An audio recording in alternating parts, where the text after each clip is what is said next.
In today's video, I'm going to teach you how to set a submission limit on your Jotform, which is a fantastic feature if you'd like to control the flow of responses you receive. Whether you are managing event registrations or collecting surveys, knowing how to handle the volume of submissions effectively can be a game changer. Let's get started. Firstly, you'll want to go to your appointment request form within the Jotform form builder. You can access this through your Jotform account where your forms are listed. Look for the specific form for which you'd like to set limitations and open it up in the builder interface. This area is where you can edit and customize all aspects of your form.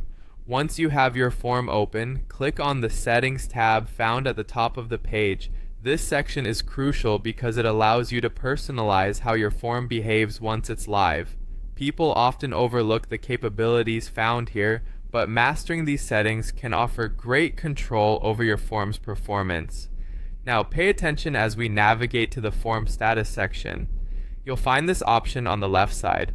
Clicking on form status will provide various conditions under which your form can operate. It's an area packed with options. However, today our focus will be setting a submission cap. On the settings page, notice the drop-down arrow. Click on this arrow to reveal a list of options regarding the form's status. These options are quite flexible, allowing you to fine-tune how and when your form can be accessed by respondents.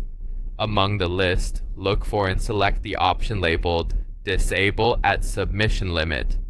This option is your go-to for setting a cap on how many people can submit responses before the form automatically becomes inactive.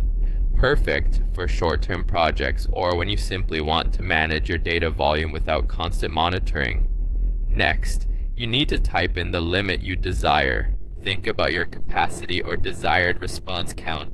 Enter this number into the field provided. This is the maximum number of submissions your form will accept before deactivating. Finally, after typing in your submission limit, it's essential to save your changes. You'll do this by clicking the Save button, typically located at the bottom or right of the settings page. Saving ensures all your preferences take effect and you won't have to revisit these steps. And there you have it. You've successfully set a submission limit on your Jotform, giving you control over how many responses you collect. This functionality is particularly helpful in maintaining a manageable workload and ensuring your data remains organized. Remember, these settings can be revisited and adjusted as needed, offering you flexibility and peace of mind as you manage your forms. Thank you for joining me today, and happy